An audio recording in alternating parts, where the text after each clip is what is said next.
চলন্ত ট্রেনের বগিতে হঠাৎ ছিটকে এলো পাথর, ভেঙে চুরমার এসি কেবিনের করিডোরে শক্ত কাচ। অল্পের জন্য বড় ধরনের দুর্ঘটনার হাত থেকে রক্ষা পেল খেলায় মেতে থাকা শিশুরা। আক্ষেপ নিয়ে কথাগুলো বলছিলেন একজন বাবা। থামছেই না ট্রেনকে লক্ষ্য করে এমন শত শত পাথর নিক্ষেপের ঘটনা। 2025 সালেই আহত হয়েছেন প্রায় অর্ধ শতাধিক যাত্রী।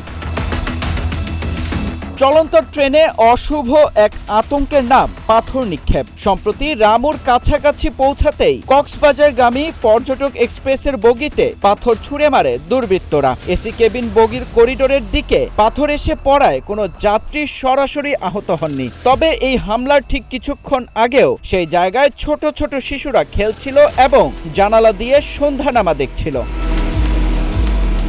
নিরাপদ ভ্রমণের জন্য ট্রেনই ছিল বেশিরভাগ মানুষের প্রথম পছন্দ, কিন্তু চলন্ত ট্রেনে পাথর ছোড়ার এই নৃশংসতায় যাত্রীদের বুক এখন কেঁপে ওঠে চরম আতঙ্কে। রেলওয়ে সূত্রে জানা যায়, গত 5 বছরেই প্রায় 2000 ট্রেনে পাথর ছোড়ার ঘটনা ঘটেছে। এতে চুরমার হয়েছে ট্রেনের জানালা দরজা আর গুরুতর আহত হয়েছেন অসংখ্য যাত্রী, যার মধ্যে দৃষ্টিশক্তি হারানোর পাশাপাশি রয়েছে প্রাণহানির ঘটনাও।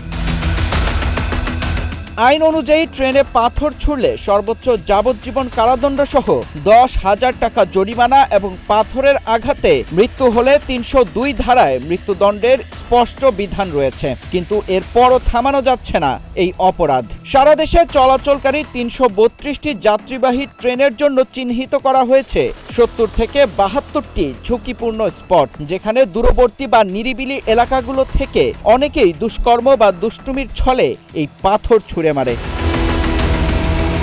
রেল পুলিশ ও আরএনবি জনসচেতনতা তৈরি এবং স্পটগুলোতে সতর্কতামূলক কার্যক্রম চালালেও এই আইনি শাস্তি ও সামাজিক সচেতনতা কত দ্রুত ট্রেনে নিরাপদ যাত্রা নিশ্চিত করতে পারে, সেটি এখন বড় প্রশ্ন।